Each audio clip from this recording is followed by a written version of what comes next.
What's up, guys? Four-wheeler doctor back again. Today we're working on this little 2000, I think this is 18, maybe 19 X3 XMR turbo. I've been doing a lot of stuff to it. Put some CA Tech radius arms on it, a little pull plate on it, some sway bar links, and now I'm working on putting on some Highlifter lift springs. I think I got the 5-inch kit. So just showing how I do it. Highlifter calls for just loosening those spanner nuts until you get the tension off of it. And that's pretty tough, especially when it's under tension. I've found that it's pretty easy if you just put some spring compressors. I had these from years ago. You can rent these, I believe, at Parts Place. So I'm gonna jack this thing up with my lifted Harbor Freight jack, and see if I can get the tension off of it and go ahead and spin them spanner nuts out. Then I think we should be able to just loosen that, or take that one bottom bolt out, slide the whole spring off that way, slide the new one back on, and bolt it back up. So I'm going to work on this left side first, and I'll cut the camera back on in a sec once I get it jacked up and relieve this tension off of it. Alright, I got it jacked up just as I hoped would happen. You can see where the springs actually come up off of that retainer plate. So now all I need to do is take this bottom bolt out, pop that plate up, and the whole spring will come out. Then I can loosen the tensioners once I get it off. So let me get that bolt out, and then I'll show what it looks like. I believe this, yeah, I know this protector plate comes off with that bottom plate. So that'll all come off first. What I'm probably going to do is then I'll loosen or relieve the pressure on here and slide the new one on. I'll cut the camera back on in a sec. Alright guys, I got the bolt out of it. Now what you have to do, it's got a bump stop on it. Bump stop kind of holds that that retainer plate, or whatever you want to call it, holds it on there. So you got to pry this bump stop up to get it to let that retainer plate slide up. I think I might have to get a bigger screwdriver. Not want to slide up real easy, but it is coming up. So just stick your screwdriver under there, and then that retainer plate will lift up. Spin it around here so we can work with it.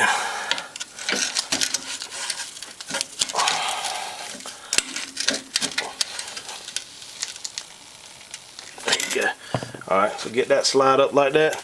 Then you just lift your little retainer plate up until it slides past the shaft of the shock.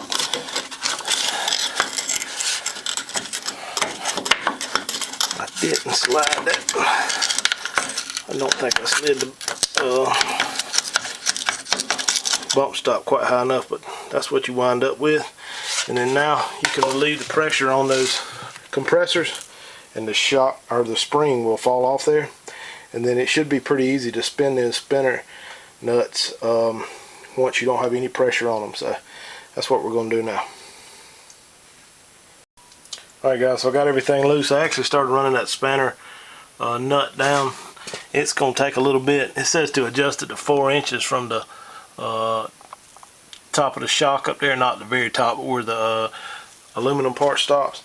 And it's going to take a little while to get it that far.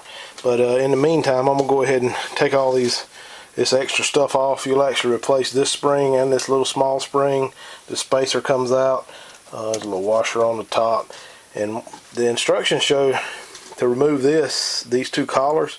One of the instructions shows the guy putting the spring on there with the collars on, and one of them shows it without. So I'm going to take a look at it once I get it apart and determine whether I'm going to really need to take that off or not.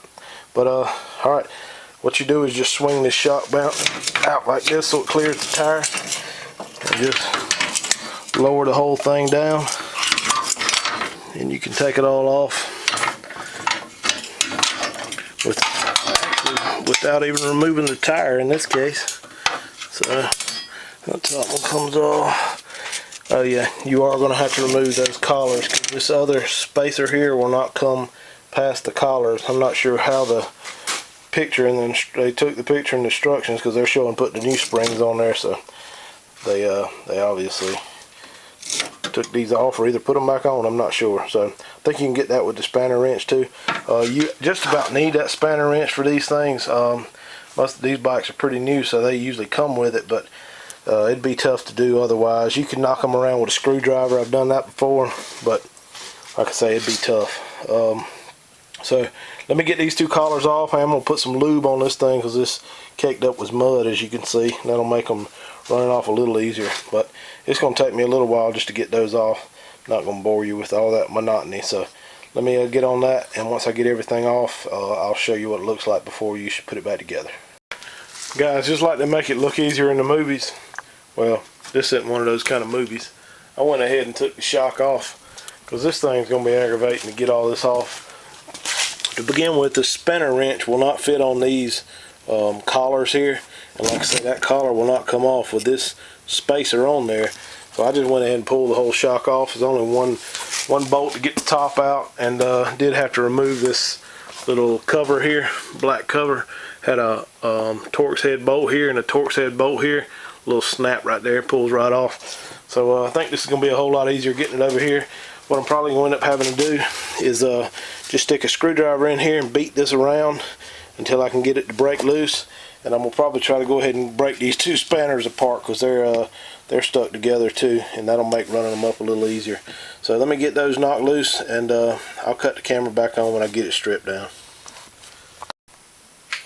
Guys, I'm going to go ahead and recommend taking these shocks off of this thing because this would be very tough to do with them still on the bike. And some of y'all might get lucky and pop these things off and they slide right down, but if any of you like this guy here ride it in the mud, there's going to be mud caked all in these grooves or in these threads, and they're going to be tough to get out. I end up having to take a wire brush, go all the way around. Got it lubed up pretty good, so it comes off there real easy now, but it wasn't that easy the whole way down. I ended up having to take it a couple times and put the screwdriver in here and hit the groove on it to get it to break loose in a couple spots. Threads don't really look like they're messed up, but like I said, there's a good chance they had mud in them. So this is very, very time consuming, and I think it would be even harder if you couldn't spin the whole shock like this, you know, like it was still on the bike. And the easiest thing to do is try to do both of these at the same time, but these got too hard to spin, the two of them, so I had to just go one at a time. And so that's how I'm doing it. See that one there, this thing got to a little stuck spot. So you take the screwdriver. I don't know if you're gonna be able to see this when I lay it down, but you take the screwdriver and just hit it half a round or something like that with it, and it'll break it loose. And then you can start back to spinning it again. But very time consuming. I went ahead and set these to where they need to be. The Highlifter calls for 4 inches from here to here. I dropped this one down to 3 because the owner doesn't want it quite so tall. So let me get this collar off, then I'll show putting it back together. I may just put it back together right here and then bolt it all up as one unit. Alright folks, here's all the parts we're leaving out. These that top spring, that was the middle spring, those two collars that took 6 hours to get out. We are going to keep that little cap on there, and actually the new spring sits on top of that cap. So I'm going to feed these together here. Pretty self-explanatory. The spring goes on first.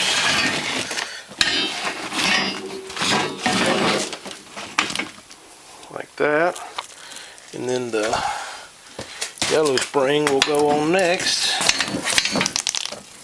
Hopefully this thing's not going to have so much pressure on it that I won't be able to get the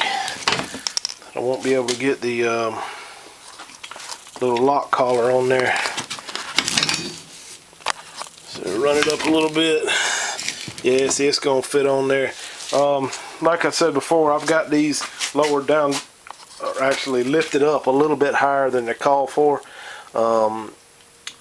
This is 3 inches instead of the 4 that Highlifter says to do it, so that leaves a little bit more tension. You may have you may have a little bit more tension than this on yours if you put it to 4.